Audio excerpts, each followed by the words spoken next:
Hi, I'm Dr. Gaby Cora, and welcome to my show, Dr. Gaby's Take, Make Life Interesting.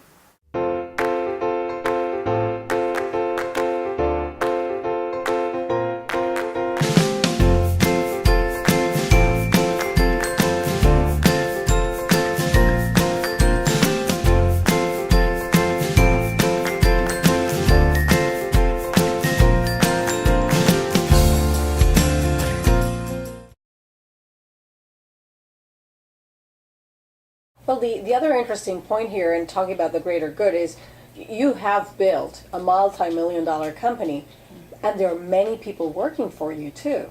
So in a way, part of that work enables families to be able to provide for their families. How many employees do you have these days? About 120 worldwide. So this is your extended family in a way too.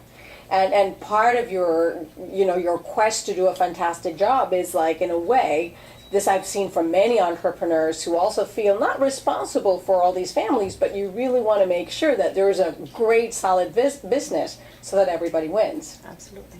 And that may have impacted upon you and upon you too, in terms of realizing, because I've always heard you say that, you always keep in mind those families.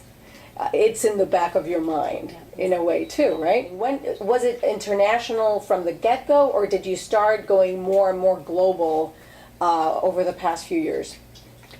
It was international just because of the nature of the business. It was international since day one, but it was very small. It was a very, very, very tiny business when we started, with one little airline in Canada. And at that time, it was just me. I had no employees, just me. Wow. And so in the last, since 1995, Duty Free World was born. And we have accomplished great things with a lot of hard work on both of our parts.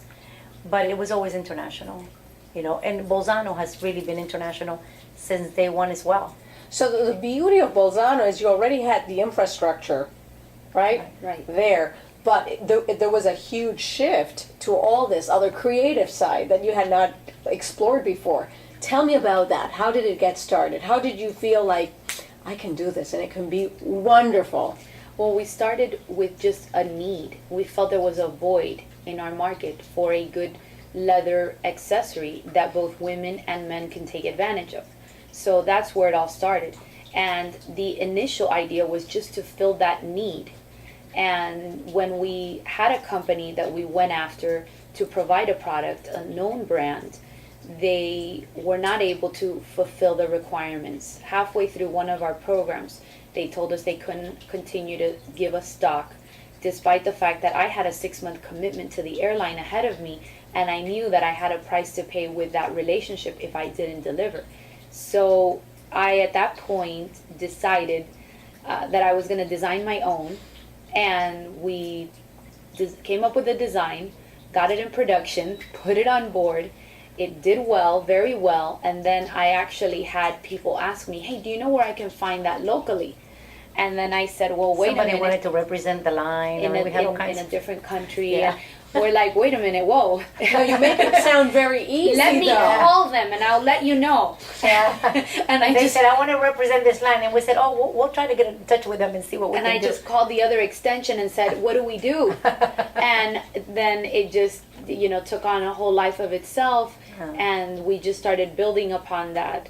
And it was great. And, one of the things we always do is put ourselves in the place of the traveler. So if we're looking at a new product, one of us will test it out, an employee will test it out who is actually busy and traveling and on the go. They'll give us feedback and we'll build and develop from there. And there's great satisfaction when I get emails from customers.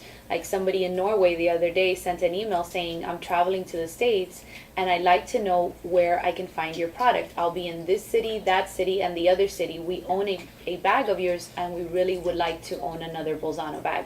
So that was very nice, and I get those often, and that to me is really very gratifying.